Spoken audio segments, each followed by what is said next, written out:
China e Estados Unidos voltarão a discutir relações comerciais na próxima segunda-feira.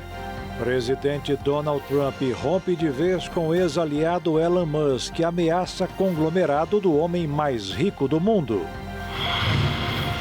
Presidente Lula tira os sapatos para descontrair e tentar imitar acrobatas em exposição na França. Em decisão unânime, Supremo Tribunal Federal nega recurso e mantém condenação da deputada federal Carla Zambelli. Organizações da sociedade civil entregam pedido ao STF para que as emendas parlamentares sejam bloqueadas.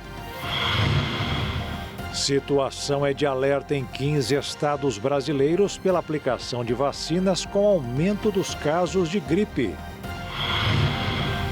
Rússia faz novo contra-ataque com o lançamento de centenas de drones no território da Ucrânia.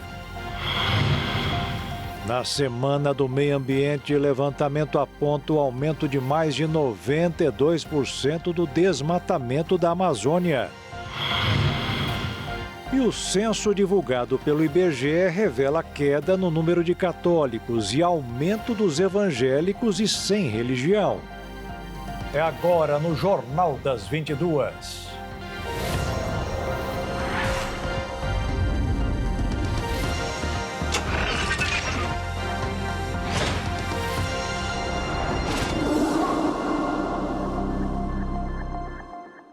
Olá, boa noite. E o caldo azedou entre o presidente Donald Trump e seu fiel escudeiro Elon Musk. Os dois trocam farpas, insultos e ameaças após o bilionário criticar o pacote econômico e a gestão do presidente norte-americano. Elon Musk, o homem mais rico do mundo, recebeu em janeiro a missão do presidente Donald Trump de reduzir drasticamente os gastos federais nos Estados Unidos através do recém-criado Departamento de Eficiência Governamental, o chamado DOGE.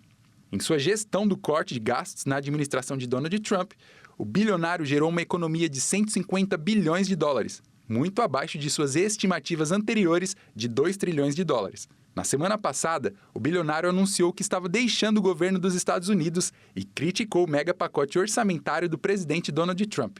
O desentendimento entre os dois teve origem na polêmica envolvendo o projeto de lei fiscal em tramitação no Senado americano, chamado por Trump de Grande e Belo Projeto de Lei, que, de acordo com o escritório orçamentário do Congresso, pode aumentar a dívida nacional em 2 trilhões e 400 bilhões de dólares na próxima década. O presidente dos Estados Unidos disse que o bilionário Elon Musk estava se desgastando e enlouqueceu quando pediu para que saísse do governo. Trump também declarou que estava muito decepcionado com as críticas de Musk ao seu mega pacote orçamentário. O empresário, o homem mais rico do mundo, fez doações milionárias à campanha de Donald Trump para que ele voltasse à presidência dos Estados Unidos. O dono da Tesla, Starlink, SpaceX e a rede social X disse que desativará a nave espacial Dragon de sua empresa, usada pela NASA para levar astronautas à Estação Espacial Internacional, depois que o presidente dos Estados Unidos ameaçou rescindir os contratos das empresas de Musk com o Estado americano.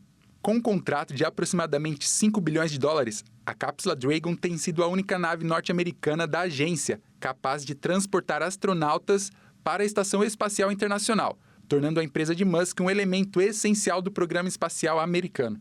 Cerca de 22 bilhões de dólares dos contratos da SpaceX com o governo dos Estados Unidos estão em risco e vários programas espaciais do país podem sofrer mudanças como consequência da tensão entre Elon Musk e o presidente americano Donald Trump. O Supremo Tribunal Federal negou o recurso apresentado pela defesa da deputada federal licenciada Carla Zambelli, do PL de São Paulo. A decisão unânime encerra o processo e decreta o início do cumprimento da pena de prisão e a perda do mandato da parlamentar. Não cabe mais recurso contra a condenação. A primeira turma do STF formou maioria para manter a condenação da deputada federal licenciada Carla Zambelli, do PL de São Paulo, a 10 anos de prisão. A decisão é referente à invasão dos sistemas do Conselho Nacional de Justiça, pela qual Zambelli já havia sido condenada em maio deste ano. O relator do processo, o ministro Alexandre de Moraes, foi o primeiro a votar, defendendo a manutenção integral da pena. A análise do recurso ocorreu no plenário virtual da Corte, modelo em que não há debates entre os ministros. Cada magistrado registra seu voto por meio do sistema eletrônico. O pedido para que o julgamento ocorresse em apenas um dia e não em uma semana foi feita por Moraes ao presidente da primeira turma, Cristiano Zanin. Na decisão, Moraes considerou os argumentos da defesa como meramente protelatórios e defendeu o trânsito em julgado imediato do processo, afirmando que houve apenas repetição de fundamentos já rejeitados anteriormente. Zambelli foi sentenciada por crimes de invasão de dispositivo informático, falsidade ideológica e inserção de dados falsos em sistema público. Além da pena de 10 anos de reclusão, a condenação prevê a perda de seu mandato parlamentar e a indenização de R$2 milhões por danos morais e coletivos. Zambelli encontra-se fora do Brasil. Desde quarta-feira, seu nome foi incluído na lista de foragidos da Justiça após a decretação de sua prisão preventiva por Alexandre de Moraes. A medida atendeu a um pedido da Procuradoria-Geral da República, que também solicitou o bloqueio de bens, perfis em redes sociais e contas bancárias da parlamentar. O nome da deputada foi incluído na lista de difusão vermelha da Interpol. Inicialmente, Zambelli alegou que havia viajado aos Estados Unidos para tratamento médico. Depois, anunciou que tiraria licença do mandato para residir na Europa. Na quinta-feira, afirmou estar na Itália, país do qual possui cidadania. Zambelli desembarcou no país às 11 da manhã, antes de sua inclusão oficial como foragido internacional. O alerta da Interpol foi emitido apenas ao 12h45, inviabilizando a detenção. A defesa da parlamentar atualmente está sob responsabilidade da Defensoria Pública da União após a renúncia de seu advogado. E a deputada federal licenciada Carla Zambelli disse nesta sexta-feira ao G1 e à CNN Brasil que pretende se apresentar voluntariamente às autoridades italianas para se registrar no país e não ser considerada fugitiva. Mas ela afirmou que deseja se regularizar na Itália para não dar a entender que está afrontando as autoridades italianas. Ela disse que precisa se apresentar para informar que está no país e buscar proteção contra aquilo que chamou de perseguição política. A distribuidora Enel de São Paulo fez uma parceria com a polícia e durante quase 150 operações no primeiro trimestre do ano, descobriu vários gatos feitos para roubar energia. Mais de 50 pessoas foram presas. As operações de inspeção e segurança permitiram a recuperação de cerca de 5 gigawatt-hora de energia no primeiro trimestre deste ano. Esse volume seria suficiente para abastecer 25 mil residências durante um mês, considerando um consumo médio de 200 kWh. De acordo com a distribuidora de energia, isso equivaleria a beneficiar cerca de 69 mil pessoas, com base na média de 2,79 habitantes por domicílio. As ações em busca dos denominados gatos foram realizadas em áreas residenciais, comerciais e industriais da região metropolitana de São Paulo. A exemplo do que ocorreu em 2024, a maioria das irregularidades foi encontrada em estabelecimentos comerciais, responsáveis por 77% dos flagrantes. Os demais em instalações industriais, com 8% dos casos, e residenciais, com 5% dos registros. Do total de detidos no trimestre, 96% eram clientes. A atuação das delegacias especializadas foi predominante, respondendo por 65% das ações, enquanto as delegacias de área constituíram os outros 35%. Os números representam aumentos de 26% nas ações e de 36% nas detenções em comparação ao mesmo período de 2024, quando foram registradas 113 operações e 39 prisões. De acordo com a área de segurança da Enel, a empresa mantém um plano de fiscalização e investe em tecnologia e inteligência para identificar e coibir irregularidades. Em abril, as operações de combate ao furto de energia avançaram.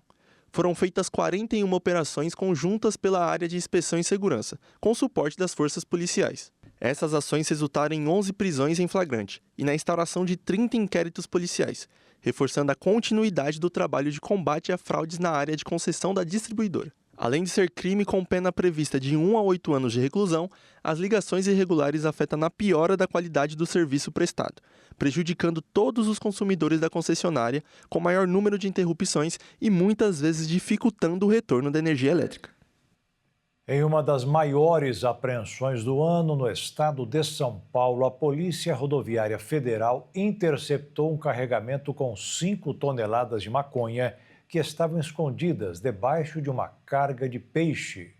A apreensão aconteceu no município de Registro, que fica a cerca de 188 quilômetros da capital.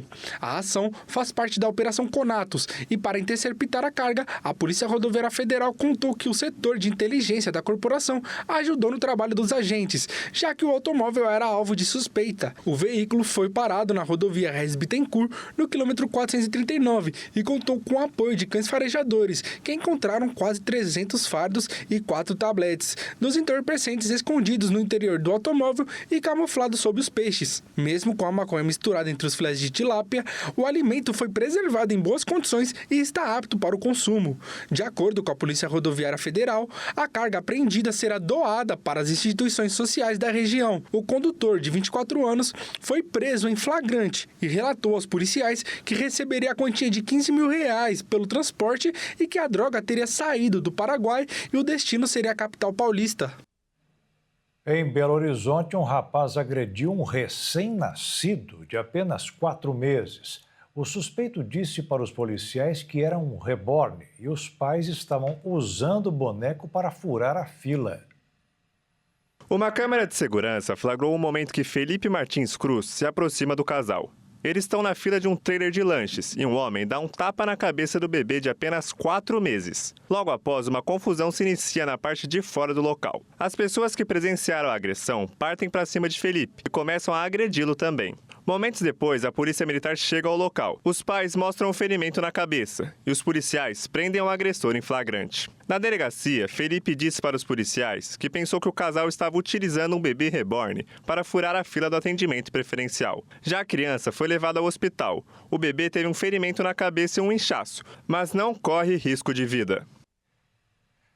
E a seguir, organizações da sociedade civil entregam pedido ao STF para que as emendas parlamentares sejam bloqueadas.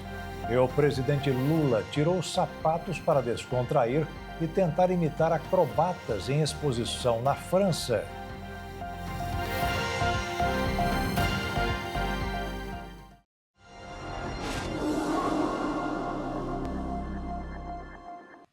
O presidente Lula quebra protocolo, tira os sapatos e participa de acrobacias em exposição na França.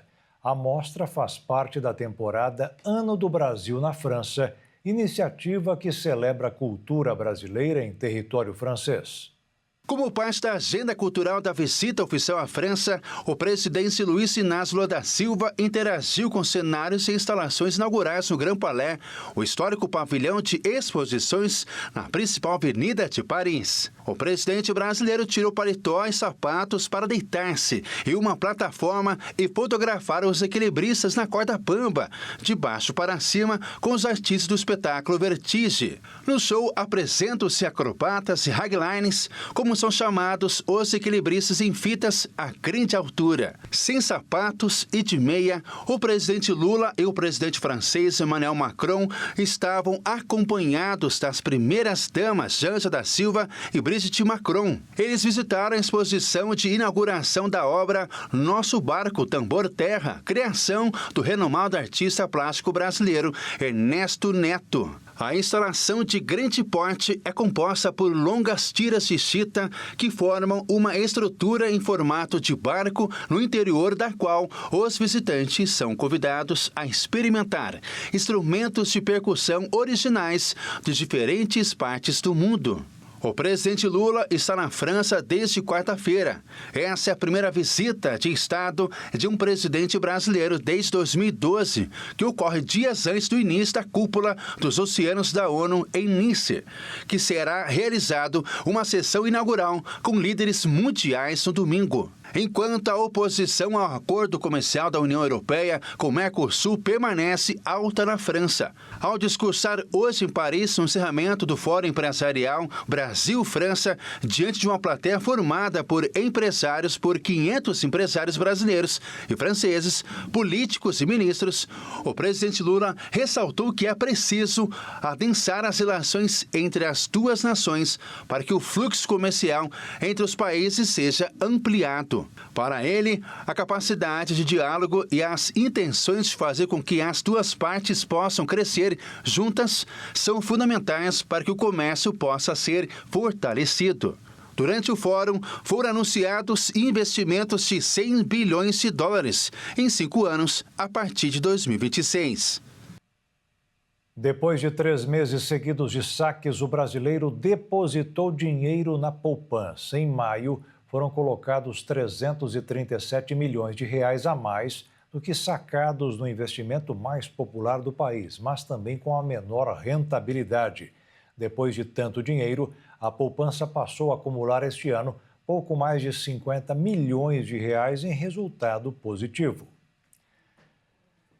O presidente dos Estados Unidos, Donald Trump, avisou hoje que a partir de segunda-feira, representantes do governo voltarão a negociar tarifas com a China.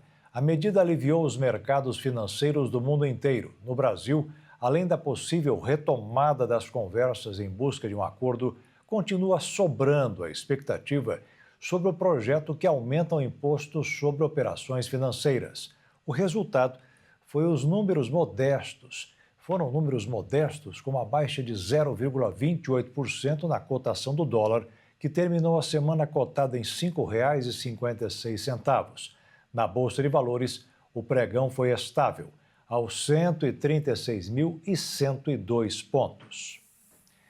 E começou a valer hoje a portabilidade do crédito consignado de um banco para outro. E desde março, os trabalhadores do setor privado com carteira assinada podem buscar crédito com desconto direto na folha de pagamento. Essa modalidade de portabilidade é diferente da já aprovada, que está valendo desde 16 de maio, de uma linha de crédito, como a de cheque especial ou cartão de crédito para o crédito consignado. A partir de agora, a troca de bancos passa a valer também para crédito consignado, com desconto em folha de pagamento, entre as instituições financeiras. O governo diz que o objetivo é beneficiar os detentores de contratos antigos de empréstimos consignados, fechados antes da autorização para oferecer o FGTS como garantia. Para conseguir fazer a troca do crédito consignado de um banco para o outro, os trabalhadores terão de buscar as instituições financeiras. O Ministério do Trabalho informou que o banco original, que detém o contrato do crédito do trabalhador, poderá cobrir a oferta da instituição financeira para o qual o trabalhador desejar fazer a portabilidade em um tipo de leilão. Nesse caso, pode oferecer juros menores ainda do que a nova instituição financeira está autorizando. Segundo o Ministério do Trabalho, atualmente, o programa conta com 70 instituições financeiras habilitadas para operar a modalidade. O volume total de empréstimos no antigo consignado, antes de março, é de 40 bilhões de reais, distribuídos em 3.800.000 contratos. E o novo consignado, fechado depois de 21 de março, já tem um volume de cerca de 14 bilhões de reais em 25 milhões de contratos. E de acordo com dados do Banco Central, a taxa média de juros na linha de crédito consignado ao setor privado somou 3,94% ao mês em abril. O custo da cesta básica caiu em 17 das 19 capitais pesquisadas pelo DIEESE. As maiores reduções, entre 2% e 3%, foram em Recife, Belo Horizonte e Fortaleza. A cesta mais cara continua sendo a de São Paulo, de quase R$ 900, e a mais barata em Aracaju, em Sergipe, de R$ 580. O que mais contribuiu para a baixa foram os preços do arroz, tomate e óleo de soja. E as emendas parlamentares não estão na mira apenas do ministro do Supremo Tribunal Federal, Flávio Dino. Tem mais gente querendo esclarecer e colocar um freio nas despesas dos parlamentares. Organizações da sociedade civil solicitaram ao STF a suspensão imediata do pagamento das chamadas emendas parlamentares paralelas, estimadas em mais de 8 bilhões e meio de reais. O pedido foi feito pelas entidades Transparência Brasil, Transparência Internacional e Associação Contas Abertas. Um documento encaminhado ao ministro Flávio Dino, relator de uma ação que questiona a transparência das emendas de comissão, as entidades argumentam que os dispositivos inseridos no orçamento da União de 2025 apresentam semelhanças com o chamado orçamento secreto, prática anteriormente considerada inconstitucional pelo STF. As organizações apontam falhas na rastreabilidade e na divulgação dos dados dessas emendas, o que comprometeria a fiscalização e o controle social dos recursos públicos. O relatório menciona que, embora formalmente classificadas como emendas de comissão, essas verbas estariam sendo manipuladas de maneira a ocultar sua real origem e destinação, favorecendo o uso político das verbas públicas. Entre as práticas destacadas está o chamado rateio, situação em que uma única emenda é pulverizada entre dezenas de municípios e entidades diferentes, dificultando a fiscalização e diluindo o impacto do recurso. Segundo as entidades, essa estratégia foi observada em 2024. Um dos exemplos mencionados no ofício envolve a bancada de Goiás, que teria destinado 92 milhões de reais a um suposto projeto genérico de desenvolvimento sustentável. Os recursos, no entanto, teriam sido utilizados para ações distintas e sem relação clara entre si, como a aquisição de microtratores, kits de corte e costura e contratação de serviços administrativos. A falta de critérios objetivos e de detalhamento sobre a destinação dos valores comprometeria, segundo o documento, a transparência exigida por lei. As entidades denunciam que essas emendas não estão sendo devidamente registradas nos sistemas oficiais de monitoramento dos gastos públicos. Isso violaria a lei que exige que cada emenda orçamentária contenha um identificador próprio, justamente para permitir sua rastreabilidade por órgãos de controle pela sociedade civil. Diante das irregularidades apontadas, as entidades pedem ao STF que determine a suspensão do repasse das emendas paralelas com base na ilegalidade das práticas adotadas. Também solicitam que os ministérios da Fazenda e do Planejamento sejam intimados a fornecer estimativas atualizadas do impacto fiscal dessas emendas no orçamento federal. Outro pedido formalizado ao Supremo é a abertura de um inquérito para investigar denúncias relativas a um suposto novo orçamento secreto no âmbito do Ministério da Saúde, com o objetivo de apurar a gestão e destinação dos recursos e responsabilizar os envolvidos. As organizações pedem ainda que o Ministério da Gestão e Inovação em Serviços Públicos se manifeste sobre planos para adaptar o cadastro integrado de projetos de infraestrutura, de modo que ele se torne uma ferramenta eficaz de controle social em conformidade com as leis atuais. Segundo Marina Toge, da Transparência Brasil, caso as emendas paralelas sejam concretizadas, a sociedade não conseguirá identificar e fiscalizar a destinação dos valores. Se os gastos gerados por essas emendas paralelas forem concretizados, a sociedade não conseguirá identificar irregularidades e possíveis usos políticos de mais de 8 bilhões em recursos públicos. Da forma como está, será muito difícil saber se um congressista direcionou dinheiro a um município para pagar uma empresa de sua família que foi contratada pela prefeitura, por exemplo. Ou se parlamentares enviaram dinheiro só para as prefeituras do seu partido. Sem contar que a decisão sobre o destino do dinheiro deixa de ser principalmente técnica, baseada em dados ou no planejamento de políticas públicas, e passa a ser feita de forma muito pouco coordenada. No fim, a gente gasta muito dinheiro, mas não resolve-se problemas crônicos como a falta de saneamento básico ou filas para vagas em creches e escolas. E a seguir, situação de alerta em 15 estados brasileiros pela aplicação de vacinas com aumento dos casos de gripe. E a Rússia faz novo contra-ataque com o lançamento de centenas de drones no território da Ucrânia.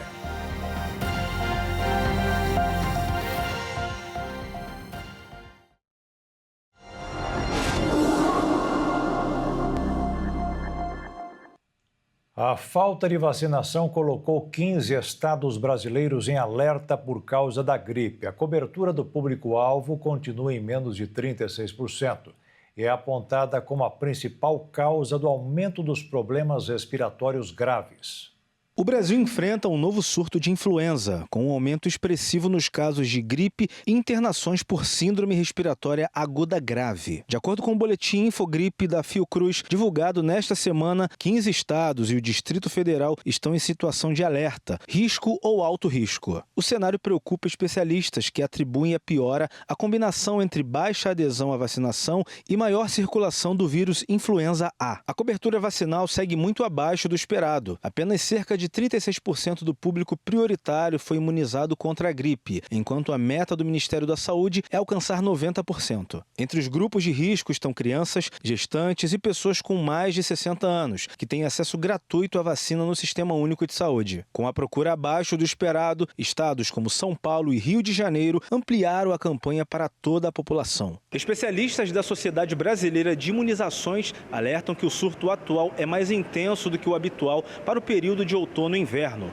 Um dos fatores que chama a atenção é que os casos começaram a crescer já em maio e se espalharam por todas as regiões do país, o que foge do padrão de maior concentração no sul e sudeste. O vírus influenza A, especialmente os subtipos H1N1 e H3N2, tem causado maior impacto, principalmente entre idosos, que lideram as hospitalizações e mortes. Dados das últimas 4 semanas indicam que quase 75% dos óbitos por síndrome respiratória aguda grave estão ligados à influenza A ou B. Segundo os infectologistas, além da baixa vacinação, outros fatores como possíveis mutações no vírus e alterações climáticas podem ter contribuído para a disseminação mais agressiva da doença este ano. Diante do aumento dos casos, profissionais de saúde reforçam que a vacinação continua sendo a forma mais eficaz de proteção, mesmo para quem ainda não se imunizou. Com a temporada da gripe, deve seguir até o fim do inverno. A orientação é que toda a população busque os postos de vacinação o quanto antes, principalmente os integrantes dos grupos mais vulneráveis. Um levantamento realizado em 10 países constatou que 40% dos trabalhadores da geração Z, nascidos entre 1997 e 2010, vê uma lacuna nas habilidades tecnológicas de seus colegas mais velhos, mas apenas 25% dos funcionários veteranos acham que não tem problema nesta área. As informações fazem parte da pesquisa Korn Ferry Workforce 2025, que consultou 15 mil profissionais de vários níveis hierárquicos, desde cargos de entrada até CEOs, a respeito de como eles se sentem em relação ao trabalho. O levantamento foi realizado em 10 países: Brasil, Estados Unidos, Reino Unido, França, Alemanha, Emirados Árabes, Arábia Saudita, Austrália, Japão e Índia. Foi proposto aos participantes a seguinte questão: o que os trabalhadores mais jovens estão percebendo que os colegas mais velhos não enxergam? Na opinião dos mais jovens, que integram a geração Z, está a defasagem tecnológica dos profissionais mais velhos, os denominados Baby Boomers, pessoas nascidas entre 1945 e 1964. Outra temática bastante discutida pela geração Z é a comunicação. 49% reivindicou mais interação e melhores treinamentos para o trabalho em equipe. Entre os Baby Boomers, apenas 27% consideram que há um problema nesta área. Na opinião de Adriana Rosa, sócia sênior e líder de práticas de consultoria para a América do Sul na Korn Ferry, isso evidencia que o modelo de trabalho dos Baby Boomers é mais individualizado e baseado em comunicação face a face. Segundo ela, construir uma visão compartilhada do mundo do trabalho atual é fundamental para mover este ponteiro. Segundo o levantamento, 37% dos millennials, indivíduos nascidos entre 1981 e 1996, têm a percepção de que há um conflito fundamental nos valores geracionais no ambiente de trabalho. Entre os baby boomers, esse número cai para 27%. Grande parte dos baby boomers indicou ter uma visão mais otimista. Ao menos 45% deles disseram acreditar que não há desafios em trabalhar com diferentes gerações. Entre a geração Z, entretanto, apenas 17% dos trabalhadores têm esse mesmo pensamento. Segundo o estudo, ao menos 5 grupos etários convivem no mesmo ambiente organizacional atualmente e muito em breve o mercado de trabalho terá também a chegada da geração Alpha, de quem nasceu entre 2011 e 2025. A expectativa é de que quase 1/3 das pessoas com mais de 70 anos continuará trabalhando até 2033. Portanto, muitas empresas passarão a ter até 6 gerações convivendo em seus escritórios. As exportações de frango no Brasil caíram 13% em maio em relação ao mesmo período do ano passado. O principal motivo desta queda é a gripe aviária, que afetou grande parte da população.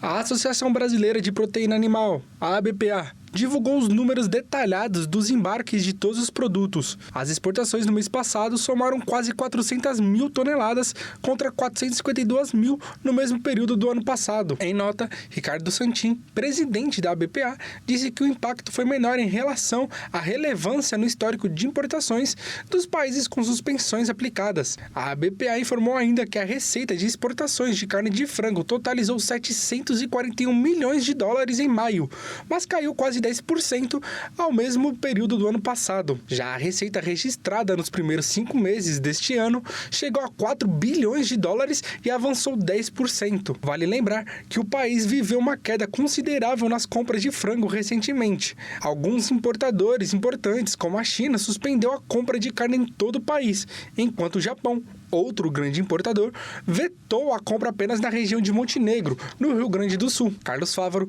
ministro da Agricultura, defendeu a regionalização dos embarques comerciais, citando que o Brasil não pode ter o produto suspenso em todo o território, se o foco é restrito apenas a uma região. Apesar de alguns embarques e receio na queda de compra de alguns mercados, o volume registrado ocorreu dentro do projetado pelo setor, considerando algumas suspensões após o registro da gripe aviária. No meio de todo o cenário instável e com os embarques de alguns países, a União Europeia foi na contramão de algumas nações e a compra de frango aumentou 46%, com mais de 24 mil toneladas registradas no país.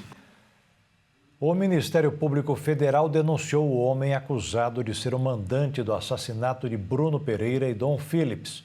Os assassinatos ocorreram há exatos 3 anos na região do Vale do Javari, que fica entre os municípios de Guajará e Atalaia do Norte, no Amazonas. 3 anos após o assassinato do jornalista inglês Dom Phillips e do indigenista brasileiro Bruno Pereira, o Ministério Público Federal apresentou nesta quinta-feira denúncia contra o indiciado como mandante do crime, Rubem Dario da Silva Vilar, conhecido como Colômbia. Os assassinatos ocorreram há 3 anos na região do Vale do Javari, que fica entre os municípios de Guajará e Atalaia do Norte, no Amazonas. A denúncia foi apresentada ao juízo da Subseção Judiciária Federal de Tabatinga, no estado do Amazonas. Alvo da denúncia, Colômbia, que na verdade é peruano, já havia sido indiciado pela Polícia Federal como mandante do crime em novembro do ano passado. Ele já está preso preventivamente. Segundo as investigações, Colômbia é suspeito de atuar no tráfico de drogas e chefiaria uma quadrilha de pesca ilegal atuante no Vale do Javari, que fica na região de fronteira entre Brasil, Colômbia e Peru. Ele também responde a outros processos por tráfico, pesca ilegal e uso de documento falso. A escassez provocou um forte aumento no preço de um dos alimentos mais tradicionais do Japão, o arroz. Um saco de 60 quilos colhido em 2024 atingiu o recorde equivalente a mais de R$1.000. A alta nos preços dos alimentos após anos de estabilidade está mudando a vida de milhões de consumidores japoneses. Enfrentar longas filas e buscar ofertas melhores se tornou parte da rotina na hora de comprar o grão básico da alimentação no Japão. 60 quilos do arroz colhido está custando mais de 26 mil ienes, o que convertido para a moeda brasileira está dando mais de R$1.000, segundo a reportagem do Financial Times. De acordo com o jornal britânico, embora o Japão não esteja sem estoque, o país ainda não se recuperou da colheita ruim de 2023. Por causa da péssima safra, os varejistas aumentaram o preço e os consumidores correram para acumular o produto. Além disso, os atacadistas seguraram um grão no estoque, liberando por partes. Para amenizar a situação, pela primeira vez o governo recorreu à sua reserva estratégica. Quando parte dessa reserva foi colocada à venda no fim de semana passado, filas enormes foram formadas em supermercados de todo o país.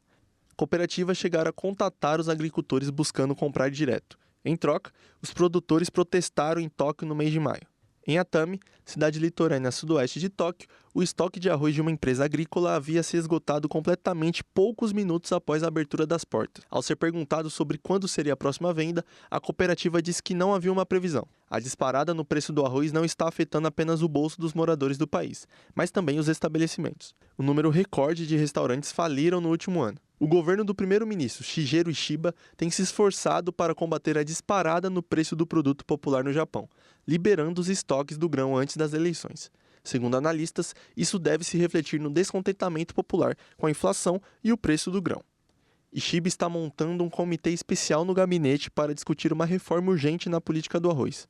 Ele também demitiu seu ministro da Agricultura anterior e nomeou Shinjiro Koizumi para resolver a crise. Shinjiro é filho do ex-primeiro-ministro, Junichiro Koizumi. Os antigos governos japoneses concentraram em sustentar os preços do arroz para agradar o eleitorado rural, que é crucial para uma vitória política no país asiático. A Rússia lançou na madrugada desta sexta-feira o maior ataque aéreo contra a Ucrânia desde o início da guerra em 2022. De acordo com informações do governo ucraniano, a ofensiva deixou ao menos 4 mortos e 49 feridos em diferentes regiões do país. O Ministério de Defesa russo informou que os ataques foram realizados em resposta a atos terroristas do regime de Kiev e que seu alvo foram instalações militares. A ofensiva russa contra a Ucrânia ocorre dias depois de Kiev ter lançado seu maior ataque com drones de longo alcance contra pelo menos 40 aviões de guerra russos em 4 bases militares, na chamada Operação Teia de Aranha, no dia 1º de junho. Na última quarta-feira, o presidente da Rússia, Vladimir Putin, alertou o presidente americano, Donald Trump, que responderia aos ataques da Ucrânia contra suas bases. O sistema ferroviário de Kiev foi interrompido após o bombardeio de linhas de metrô danificadas. E há informações de que dezenas de milhares de civis passaram horas de tensão em refúgios subterrâneos da capital. Segundo relatos dos ucranianos, do centro da cidade, era possível ouvir longas rajadas de metralhadoras, enquanto as defesas aéreas tentavam derrubar dezenas de drones dirigidos a Kiev. Eles relataram também que ouvia, de vez em quando, o inconfundível zumbido dos drones sobrevoando as pessoas. Clarolhos brilhantes eram refletidos pelos edifícios próximos, seguidos por estrondosas explosões, 5 ou 10 segundos depois. Em entrevista à TV ucraniana, o porta-voz da Força Aérea do país, Yuri Ihnat, declarou que a Rússia lançou 407 drones, 38 mísseis de cruzeiro e 6 mísseis balísticos contra a Ucrânia durante a noite. Ele destacou que até 30 mísseis e 200 drones foram interceptados. E veja a seguir, na Semana do Meio Ambiente, levantamento aponta o aumento de mais de 92% do desmatamento da Amazônia. E o censo divulgado pelo IBGE revela queda no número de católicos e aumento dos evangélicos e sem religião.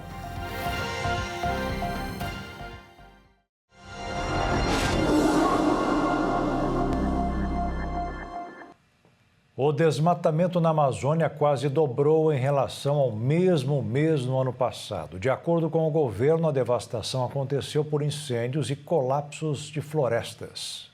O bioma registrou aumento de 9% em comparação ao período de agosto de 2023 a maio de 2024. É a partir de maio que as nuvens se dissipam na Amazônia e os satélites conseguem perceber melhor o cenário das áreas desmatadas. Conforme os dados do Instituto Nacional de Pesquisas Espaciais, o peso dos incêndios florestais sob o número de desmatamento quase insignificante no passado tem aumentado. O desmatamento na Amazônia vinha em trajetória de queda, com uma diminuição de 45% na devastação registrada de agosto de 2023 a julho de 2024. Na avaliação do governo, o cenário exige um ajuste nas ações de enfrentamento ao desflorestamento. O IBAMA, que historicamente teve maior foco nas fiscalizações e controle da degradação florestal, tem aumentado sua estrutura para lidar com a prevenção e combate aos incêndios. O órgão recebeu um aporte de R$ 835 milhões do Fundo Amazônia para fortalecer suas ações.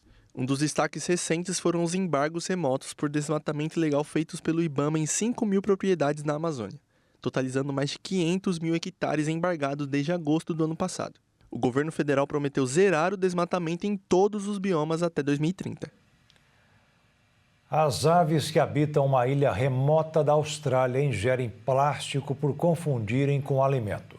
Pesquisadores encontraram vários desses animais mortos, com o estômago cheio de tampas e outros materiais plásticos.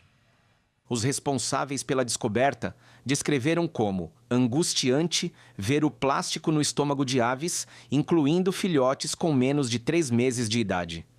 Segundo os pesquisadores, isso é um alerta grave para a saúde de outras espécies no ambiente marinho.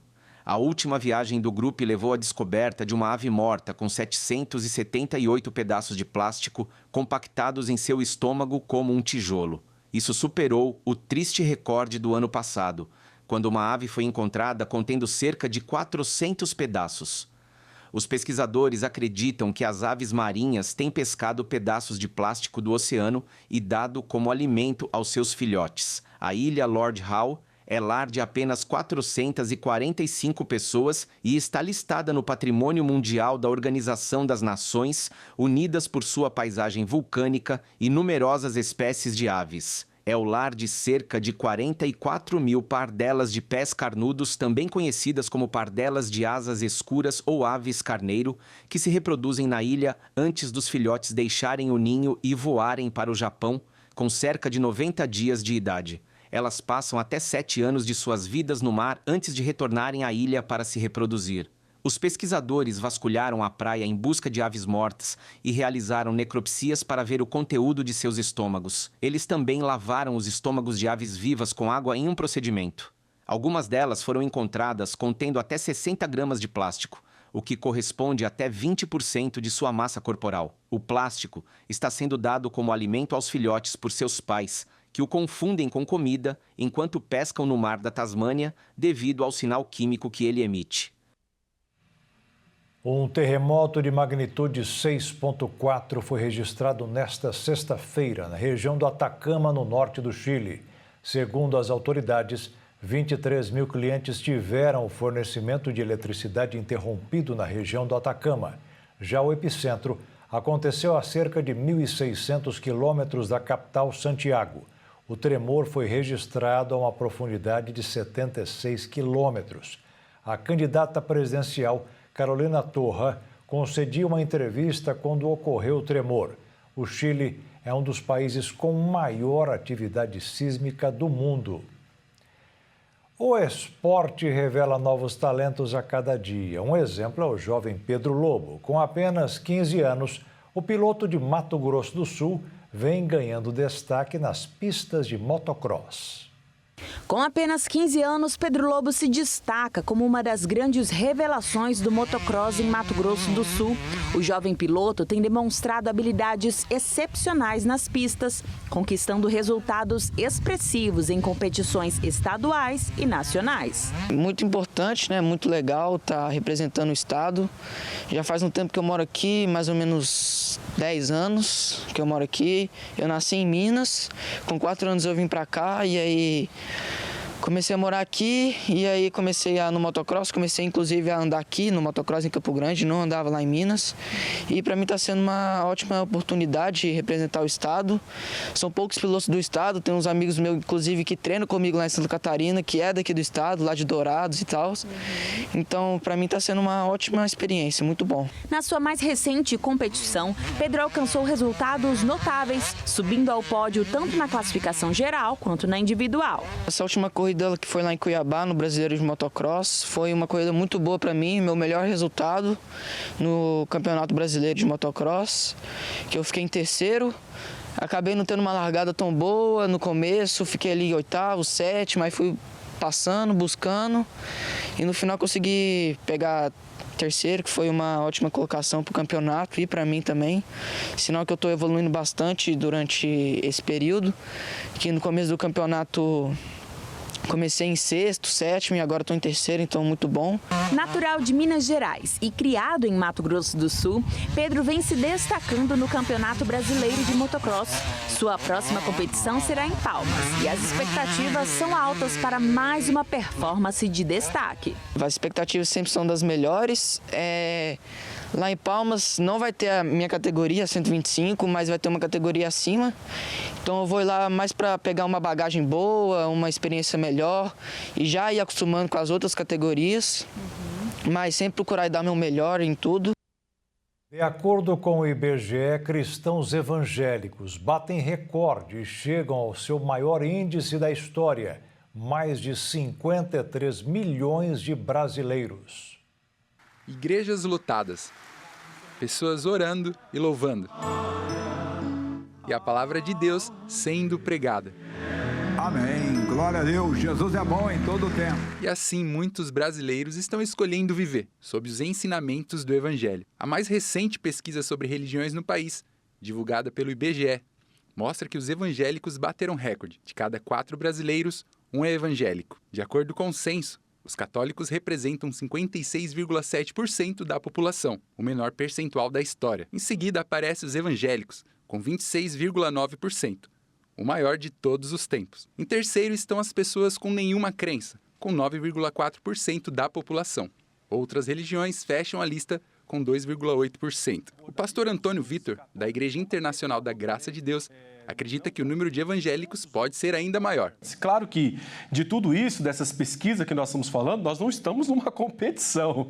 Não é competição de quem tem mais. Vamos lá, quem vai conseguir mais ou quem tem mais. Mas nós estamos tratando aqui de uma pesquisa. Então, evidentemente, temos que falar sobre dados. E esses dados, como nós estamos alegando, não conferem com que nós convivemos com a sociedade. Mas como nós vemos uma propagação do evangelho, e segundo essas pesquisas estão afirmando um crescimento de 5% a 6%, que eu acho que deve ser até um pouco mais da forma como nós estamos convivendo, nós vamos ver que o evangelho vai se propagar cada vez mais. Já o professor Magno Paganelli, que é doutor em História Social pela USP, afirma que esse crescimento evangélico já era esperado.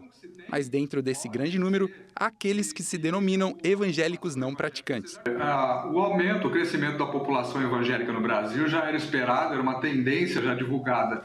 A impressão que se tem pode ser de que a população evangélica seja grande, mas nem sempre essa população se vê como pertencente àquela denominação. A pesquisa do IBGE também mostra um dado interessante, que pode alterar o futuro das religiões no país. Nas últimas 2 décadas, a religião católica teve uma queda média de até 9% a cada 10 anos.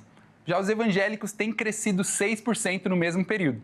A maior adesão foi marcada por jovens e negros, um fator que, se for mantido em avanço, levantará muito em breve o cristianismo protestante ao maior patamar do país. Nós somos a casa de Jacó. Depois a revelação ampliou que Jesus foi 100%, mas ele veio de Jacó também.